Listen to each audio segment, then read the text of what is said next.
Hi Pete, so I'm Mike up here in Oregon. Nate asked me to do a little overview video of what I've been doing up here with two-phase thermosiphons, and there's a lot to go over, but I'll try to kind of keep it brief. I've been on about a 2-week hiatus. My folks have been in town from Pennsylvania. Just got back from Olympic National Park yesterday, which was pretty epic. It was really great. I'm about 2 weeks overdue for some new work here on this system. But before I tear into it, I thought I'd kind of go over what I've done so far and a little bit of the challenges and where I'm intending to go. So I am in my tiny little lab here. With my homemade air conditioner over there that keeps things cool, with my PID controller and heating element to keep temperature stabilized, a heat pump, my homemade fridge up there. It's a bit of a mess. I need to do some cleanup here. So this is the basic rig, my testing rig. I've more or less been using this same aluminum apparatus for all my tests. Got a heater of a controller there. I run 150 watts into an aluminum block here at the base of my evaporator. I got 3 40-watt heater cartridges that Nate provided me. That I've just pulled all the insulation off so I can show you before everything gets torn apart. So what I've been working with is a heater core. This is a heater core I got online, set of like a 67 Ford. Anyway, it's got an inlet in the top and it has an outlet in the bottom, as opposed to the other heater cores that I was working with. This one's a little bit taller profile than I think the one that Nate has right now. I also had a shorter one, but not a lot of these available. Most of them have 2 inlets on the top. Refrigerant I've been using is methanol heat. It's mostly methanol. I think there's a little bit of water in there, which may be causing me some issues, so I'm going to look into that. This is what I refer to as TS5, Thermosiphon 5, and that's based on the evaporator. Every time I make a new evaporator, I move up. So I'll go over some of the other evaporators here in a few minutes.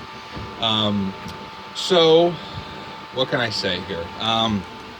These evaporators, and you'll get a better idea how they're made in the latter part of the video. This is a piece of 2-inch copper pipe, type M, so it's a little thinner wall, and it's been smushed and smashed into a 1/2-inch thick pocket. And this particular one right here contains a copper wool, which I acquired online, came out of Central Oregon. That's my wicking material in there. So just a basic overview of the tubing configuration. This thing is smashed to, like I said, a 1/2-inch thick, and enough to provide a 150 millimeter long by 50 millimeter wide flat pad that's been sanded to more or less truly flat. You see it's clamped in there between this piece of plastic and the aluminum heater block. This was an extra stub from another return line configuration where it was pinched. I'm not going to be concerning myself with that much anymore. We have a 3/8-inch vapor line. These are my homemade inline thermocouples. So there is a thermocouple probe that extends all the way into the interior of the vapor chamber and just kind of hangs out in there, probably just about a centimeter or so in there. As far as I know, it's not touching any of the metal, and it does a pretty good job at taking vapor temperature as far as I can tell. So we have a vapor line. There's a couple of joints here from various different experiments I did where I cut the system and put it back together. But regardless, vapor line goes up into this 5/8-inch OD, 1/2-inch nominal diameter pipe into the header of the condenser where everything condenses. We have a shroud and a fan. Pulling a little bit of heat off right now. Everything condenses, drains out the bottom into the other 5/8-inch OD pipe, and then adapted into 1/4-inch for the return. This is where, in this current configuration, I've been doing all my service valves. So this is where I take a vacuum. It's the JB Industries service valve. Right now I have my crude filling line with some basic graduations on there. Seems to work well enough. That's how I charge it, and also how I evacuate it with my vacuum pump. I have a few vacuum pumps that I use for this. A larger one that I use for a rough pump down, and then I get down to this thing, try to get down below 50 micron, which I'm usually pretty successful at. Then we have our 1/4" line. That's a return. This over here is a new addition. It's a glass sight that I was able to make out of 6mm borosilicate tubing. The only piece that I had, so I was lucky that I was able to make these bends. I'm not very good with glass, but it worked out. You can see that I adapted it to copper tubing with epoxy. Took some 3/8 inch copper tubing and I swaged it out. Put some O-rings on the glass tubing, put them inside, and then filled everything full of epoxy, and did that on both ends of the trap. And then I brazed a support rod so I didn't put too much stress on the glass. Seems to be working just fine. This system has not run for 2 weeks, and I just fired it up this morning, and the performance with my Zoom box is as good, if not actually better, than it was a few weeks ago. I do have some issues, some major issues with water contamination in this system. So we're looking at about 16 degrees delta T between the block and the ambient air, which isn't too bad. This first major spike here is very common, especially if the system's been sitting for a long time. Get a large spike in delta T before everything drops and everything gets running. There's actually another video where I discuss that, and Nate knows a bit about that. So you can see the water contamination in here. It's quite apparent. You can see all these little bubbles, and that I'm pretty confident is water. When the system is at equilibrium, this particular one sits here and runs at this black line right here. That's when everything's settled out and the trap is just filled. There is somewhat of a pressure difference here, obviously. We got 120 millimeters of head on this system. Lower charges seem to produce much smaller amounts of head, but those smaller charges tend to they don't tend to flood the evaporator as well, and keep my 2 thermocouple block temperatures, which I take at about these 2 different points in the middle of the block. At lower charges, I tend to be able to supply refrigerant to the left side, and as I add more charge, the right side gets a little cooler as the refrigerant moves its way across. But anyway, we're looking at about 16 degrees right now. I've done much better with earlier evaporators, down around like 9 to 11 degrees, but looking to improve that. So I've been collecting some data on the height of the head, but the water contamination has become an issue. This water is not necessarily just from the methanol itself. In all likeliness, I had some concerns that I was getting some flux from the little bit of solder that I use to connect to the brass lines on the heater core. And I was thinking there was some corrosion because I had been using this evaporator a lot. It had been, the charge had been removed and then evacuated and then put back in. And because I'm not really draining it, I'm just pulling it out by vacuum, I know that I leave some contaminants behind. They end up in the evaporator and in all that copper wool wicking material. So I pulled this evaporator out several weeks ago, rinsed it with some acid, some baking soda to neutralize, and water, and I foolishly reinstalled it thinking I was going to be able to pull all that water out with my vacuum pump. And although I probably pulled a lot of it out, applying heat with the heaters down there and then a heat gun to the heater core, I didn't get anywhere close to getting it all out. So once I finally started to run it, I have a huge amount of water that's in there. So this whole thing is going to get torn apart. I'm going to make a new evaporator. Going to pull all the components apart, dry them, seal them up, evacuate them, individually until I get every last bit of that moisture out.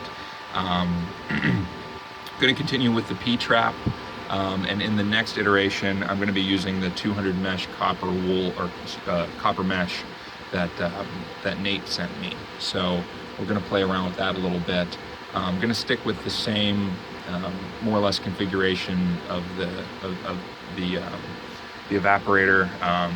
Going to still have the thermocouple installed there. Oh, I forgot to mention, there's another thermocouple that takes the vapor temperature up here on the top of the condenser as well. So it's the same concept up there. And I also take various temperatures around. Like I said, the 2 block temperatures, the 2 vapor temperatures, I have one strapped on the outlet of the condenser, one on the inlet of the evaporator. It doesn't really tell me a whole lot, but and then of course I'm also taking air temperatures in the inlet of the condenser and the outlet of the condenser and stuff. So yeah, as I was saying, I'm going to continue with this same configuration, but I'm going to go with the copper mesh. I'm expecting to get better performance, not only because it is a 200 copper mesh, and I know other researchers have found that 150 to 300 copper mesh seems to work well with a variety of refrigerants as far as wicking and heat transfer. So yeah, I suppose that's probably a pretty good start. I'm going to go in and pull some of my old evaporators out and talk about those a little bit. Okay, this is one of the early condensers that I use. So this is another style of a heater core condenser. The first notable thing to say about this and most heater core condensers is that the inlet and the outlet is on the top. I chose this kind of a condenser. I was interested in this kind. I think Nate, earlier, maybe even before we started to talk, I got a hold of an aluminum one, and it has the same configuration on it. It seems to be very, very common. I wanted a copper and or brass heater core because it makes soldering possible, and or brazing actually.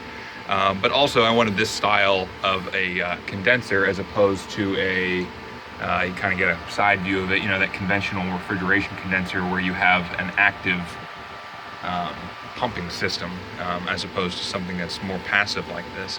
So this was used for the first I don't know, probably 3 or 4 thermosiphons that I used, and you can see it's pretty crude. I actually had a lot of leakage issues with this, and I had to tee the vapor connections together at the top and then drill a hole in the bottom to provide for a liquid return.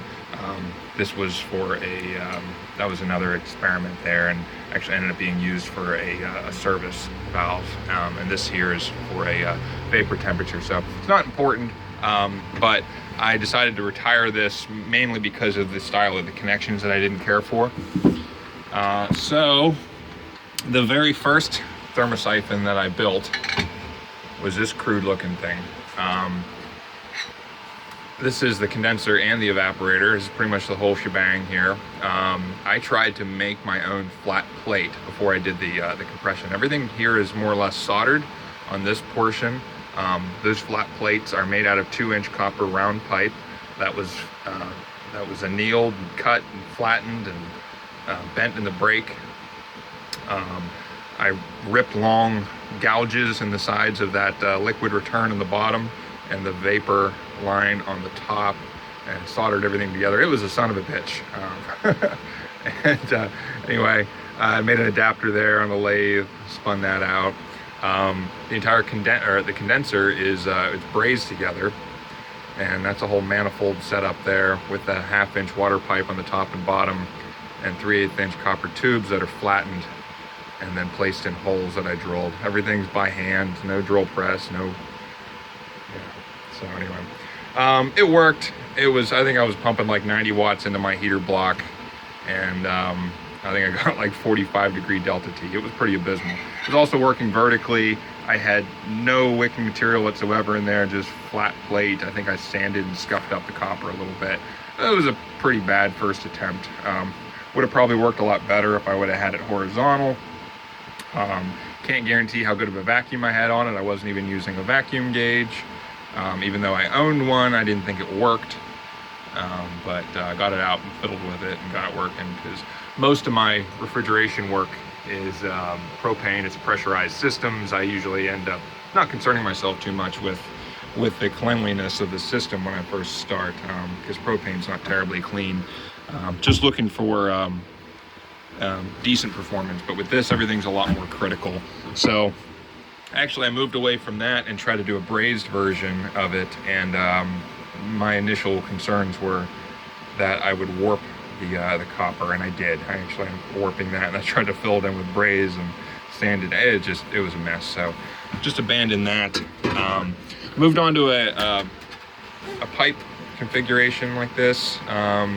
Nate had suggested doing flattened pipe, which further research I found a lot of patents describing this process of making like flat plate heat pipes. Not thermosiphons. I didn't find anything with thermosiphons, but a lot of flat plate heat pipes. I don't know what that noise was.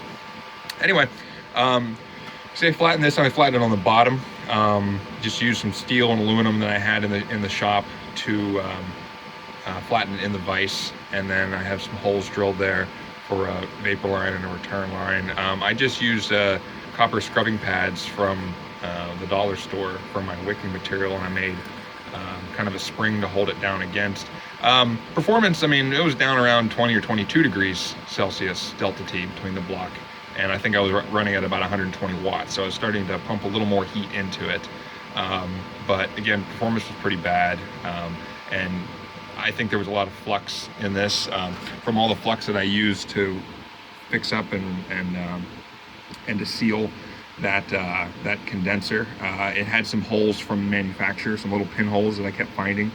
So you know, with all the solder repairs and the flux and trying to clean it out with acetone, there was a lot of contamination in the system. So that was another good reason to abandon that condenser eventually. So yeah. So that was a little bit better. Then we moved on to TS3. Here I got into a flat configuration on the top and the bottom, even though I only really sanded one side really well. See, I use these caps that I make, just a piece of flat pipe that's cut with some throatless shears. Kept the same vapor line, you know, return line kind of connections in the side. This one just has some 80 mesh, a couple layers of 80 mesh that I got at the art supply store on the bottom. And then I think I used, it has 3 layers of that. And I think I used some really coarse copper screen that gave it some structure and made sure it stayed flat against the bottom. So I must have ripped that out and used that for something. So I think that one was down around like 12 to 15 degrees or something. So improvements there. This one I haven't cut open yet. You see, I changed a little bit. I got a little bit thinner, flattened it a little bit thinner, and then my return line and my vapor line are on the ends now. In this particular one, the return line actually goes in that end, but it goes the whole way across, and then it deposits there, so that the methanol more or less has to travel the whole way back through. This I did a lot of stuff on. I collected a lot of data on this one. I think this was the first one I really did a lot of data collection on, and I wrote some papers on it. This was down around, I think, like 10 to 12 degrees, 11 to 13 degrees, typically, depending on the charge size, delta T. It was actually at this point that I decided to finally start putting a trap in. Up until this point, I'd been avoiding putting a trap in, and I don't know why. I was very well aware of the usefulness of a trap and the need for a trap on the return line, but I had not done it, and I was getting a lot of really weird startup conditions because of embolisms of vapor pockets pushing the liquid plug back up through, and then it flooding, and then, you know, and then drying back out, and then flooding again. So, but you know, each one of these evaporators and these setups, and every time that I evacuate it, it teaches me a lot, and keep making little improvements. A little note on the surface finish. By this one, maybe the TS3, I was sanding this on a belt sander that I bought at Harbor Freight. I don't have access to, you know, machine tools or anything, so what I decided to do was, after I brazed this thing in a nitrogen purging atmosphere, clean it pretty well in acid and under a vacuum, and I would pull a good vacuum on this thing and sand it under a vacuum. because there's a certain amount of deflection that this copper will do, and I don't want to sand it at atmospheric pressure and then pull a vacuum on it and then charge it with methanol, because a typical charge here is running at around 3 or 4 psi absolute. So I don't want that deflection away from the aluminum, so I decided instead to go with sanding it under a vacuum, and at least then once it's clamped up and it's charged, it might put a little bit of pressure against the aluminum. But I don't know if in the future we're going to have to look into thicker copper, internal structures, what have you. But I'm going to keep going with that method for now. So I got up to about 150 grit on the belt sander, and then I moved to a palm sander, which isn't ideal, but it's a lot faster than sanding it by hand. And then I usually end up finishing up with polishing. I try to get it to about a mere finish, so it got a bit of a haze to it. It's been sitting around for a while. And the wicking material in this one is also 80 mesh, but it actually circles the entire thing, so it's that's kind of a difficult thing to do. But and here was a experiment. This was I built a stretching apparatus to expand the copper pipe as I compressed it and try to open it up. Try to as I expand, I have 2 rods that go in here against a block, and I have some tightening screws that try to pull this apart and kind of stretch it over the steel block, the forming block on the inside. And it did work. It definitely did work, but the steel deformed a little bit and stretched more in the end. So anyway, that was just a piece. I'll end up cutting that apart and using that for end caps or something. Yeah, so then we moved on to new condenser. This is a style that I think Nate has, the one that the guys were using, I believe. The unfortunate thing about this one is I blew a hole through it very foolishly. Whenever I drilled the hole in the top for the vapor line, I had no idea at the time, for the vapor temperature line, I had no idea that I actually busted a hole right through the heat exchanger down here. So I actually was able to seal that thing up, solder it shut. I stuck a piece of tubing in the hole that was perfectly 1/4 inch round, a filter full of solder. But I could never get a really good vacuum. I'm pretty confident that it was still leaking. So I ended up abandoning this one, and when I bought that one online, I happened to buy 2 of different styles. I got this one here that's maybe 1.5 inches taller. So I was much more careful whenever I put the vapor temperature stub in the top, that I didn't bust a hole through it. So that one seems to be in good shape. Use this for something different later. So let's talk about something else. So I apologize, I'm not the greatest orator here, and I didn't really think about this video a whole lot. I mean, there's a million things I'd love to talk about, and it's hard to keep it all straight. But I'll just say, when Nate first approached me about working with the techs, I kind of thought the whole thing was ridiculous, because I've never been all that interested in them. They're cute, they have their application, you can maintain really, really consistent temperatures, but at the cost of a lot of energy to do it. But it's really challenging to try to build a 2-phase thermosiphon like this. I think the 2-phase thermosiphon is the best option for dissipating that heat. We can move a lot of heat a considerable distance with a limited amount of thermal bridging, with the lines that connect back in.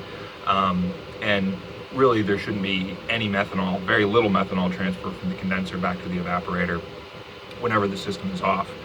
As far as material choices go, I work with copper. Copper is my medium. I'm not saying that aluminum is a bad choice. It's just that the types of the shapes and the I don't want to say the availability, but yeah, I suppose the availability of construction techniques for aluminum don't even come close to what you can do with copper. And then of course the fact that copper has twice the heat transfer capabilities of aluminum. And then of course there's steel, which potentially could be used for the connecting lines to keep thermal bridging down. But as far as direct thermal transfer, in the evaporator or in the condenser, doesn't really resonate with me. So I'm going to keep working with copper.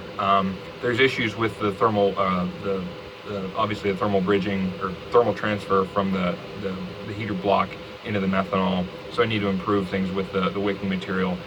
Sintering is still an interest of mine. Nate just got a hold of a kiln, so there's a possibility he'll be able to do some of that.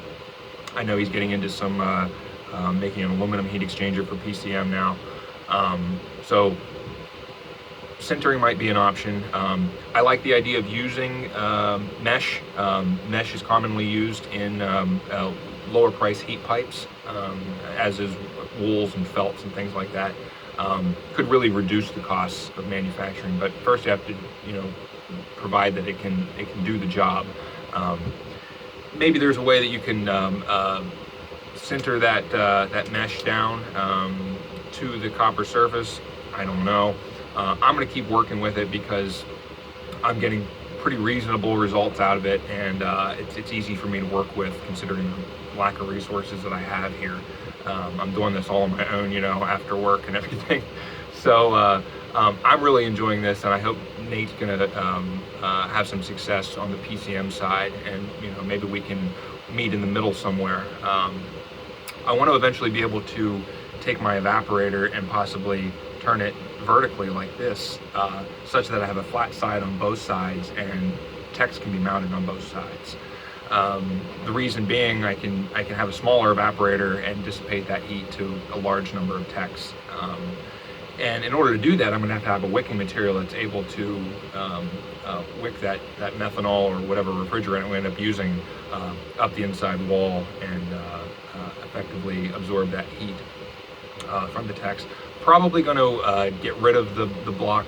Nate has some concerns about the accuracy of the temperatures I'm reading in the block, and suggested maybe switching to just techs, insulate the hell out of the whole thing, and just let them operate as just a saturated heater. It's a good idea, but I'm going to keep with the heater block for a little while because that's what I've been doing and that's what I'm familiar with, and it's a better way to compare what I've already seen. The thickness of the copper in the pipe, it's like 58 thousandths or something like that, 63 thousandths, somewhere around there. I could go with a thicker pipe, which would have less deflection whenever I'm pulling a vacuum on it or pressurizing it. It's definitely something to think about. I said before that I sand it under a vacuum. Maybe I'd be better off sanding it under a internal pressure of 3 or 4 psi. That way, whenever the thing's fully pressurized, there's basically no deflection at all. I don't know. I don't know yet. Actually, the thickness of that copper at the interface with the techs is the least of my concern in terms of thermal conductivity. I actually wouldn't have an issue, I think, going for something thicker. And actually, in terms of making these things cheaply, if a flattened pipe like this was a viable way to go, of even considering taking machined aluminum plates, which are cheaper than copper, and thermal epoxying them to the outside of the flattened pipe. The reason being, the sanding and or machining process takes a while. Sanding, at least, I don't know, maybe you guys have access to machine tools and stuff, you can machine this thing flat. But I like the idea of doing that because you give it a quick scuff, flatten it a little bit, thermal epoxy, and then aluminum, and then that aluminum is what ultimately forms a bridge to the techs. Could really cheapen the whole thing a bit, I think, and probably add some strength to it as well, so you don't have this deflection that's occurring so much. So I have to deal with that in time. It's just an idea. I've been trying to look at this thing in terms of entropy and exergy, and I don't have the math, this strong math, any math, to support it, but it's fascinating to me to think about the amount of increase in entropy, because we're trying to build something that has the smallest increase, the smallest thermal resistance as possible, to try to couple the heat source, the techs, to as much air in the room as possible, thereby creating a heat transformer. Take this really small, 40 or 50 watts out of a 40 by 40 millimeter tech surface and couple it to, the room air. And in order to do that, you have to have you have to utilize some of the energy source itself to do that work. You take a piece of copper or something, you start applying heat to one end. Eventually, the energy is dissipated on the other end, but it comes at a cost, and there's a temperature difference across there, and there's an increase in entropy due to that. And that increase in entropy, as I understand it, is the conversion of that exergy into entropy itself. So exergy is the force, the component in that energy source that's utilized in order to transfer that heat across there. And in a good conductor like this, it's molecule to molecule, and a couple of free electrons that are skipping their way down the line, I suppose. But in our two-phase thermosiphon, sucker works really, really well for transferring heat, because we can use a medium like methanol to absorb that heat and change phase and travel up the vapor line and then condense a rather large distance, far better than just a normal thermal conductor, metal or some sort. So I'm trying to think about this in terms of the amount of exergy that it takes to relocate and migrate that methanol around the system, and different ways to utilize that to spread the heat out as much as possible. And one of my main interests in the last few weeks has been in the condenser itself, trying to utilize that condenser, or maybe through that research find that other types of condensers can be used for an application like this that wouldn't have otherwise been considered. And the way that I'm thinking about that is been focusing a lot on the vapor travel up the vapor line, and the velocity that occurs there. And through different research papers that I've read and some patents and things, there's always a concern about the diameter, the cross-sectional area of that vapor line, and then bends and kinks and things like that cause resistance and pressure drop between the evaporator and the condenser. In this setup here, I mean, I'm at 150 watts, and the methanol, I think, is late heat's like 1,055 kilojoules per kilogram. It works out to a vapor velocity of like 8.5 meters per second through my 3/8 inch line, which I think is kind of significant, simply because it's not the velocity itself that concerns me and the pressure drop across the line. It's the fact that the vapor starts at more or less dead stop in the evaporator, picks up speed up through the vapor line, and then comes to a dead stop in the condenser. And I have some concern about the turbulence that occurs there. And it's not just that, it's that I think that velocity could be utilized to further spread the vapor out and to condense it across a larger surface area, or perhaps through a length of tubing type condenser. And the way that I'm interested in doing that is through an injector. So this might not work at all. There might not be enough mass flow through the vapor line to be able to make this work, but what I hope to test after I get some data on the next TS6, the next evaporator, is to try to use the vapor, high velocity vapor traveling up through the vapor line, to spit through an orifice, a small venturi, into a secondary venturi type configuration. It's just an ejector to create a slight vacuum behind it. Essentially, all I'm trying to do is to use that pressure difference and use that velocity that occurs through there to create a circulation through the condenser. I've noticed that under infrared, the condensers that I've had, about the top half to 2/3 will get nice and toasty, nice and warm. And I assume that's where phase change is occurring. And then the bottom portion is subcooled liquid. And I think some of that subcooled liquid is just hanging up in there, and it's taking up surface area that should be utilized for effective heat transfer. Subcooling the liquid, I don't think probably does a whole lot of good in terms of heat transfer, and the sensible heat of methanol is just orders of magnitude lower than the latent heat. So although something like this might not be economically viable for manufacturing purposes, I'm hoping that if it does work, I hope to kind of validate some of my other ideas on how to better utilize the exergy that's produced and in so reduce the amount of increased entropy that occurs. So trying to conserve that energy as much as possible, and to utilize it as best as possible, to spread that heat out, and to get ultimately a better heat transfer at a lower pressure in the condenser. So we'll see how it works. I've just always been interested in ejectors, and I want to play around with it a little bit, to see what I can get. But again, all it really entails is injecting some of that vapor up through an ejector, and creating a slight vacuum on the bottom that would pull vapor out of the bottom of the condenser and to recirculate it into the top. And the liquid would then be displaced and allowed to fall into the return line and back to the evaporator where it belongs. So I'm not going to go into it any further than that right now. I could talk for a long time about it, but beyond that, if it doesn't work, it probably won't. I'm going to continue with just the conventional work on this thing in the conventional way. It seems like there's not a lot of research that's been done on these things, and I feel a little strange, being who I am and where I am, to work on this stuff, because I just can't find a lot of literature on the subject, not like heat pipes, not like other heat transfer mechanisms. It's definitely a useful technology, and it's being utilized for PC cooling, and NASA uses it for cooling spacecraft and things like that. But there seems to be some limitations that I'm starting to come up against, and there might be some clever ways to overcome it. But at the same time, we don't want to reinvent the wheel here.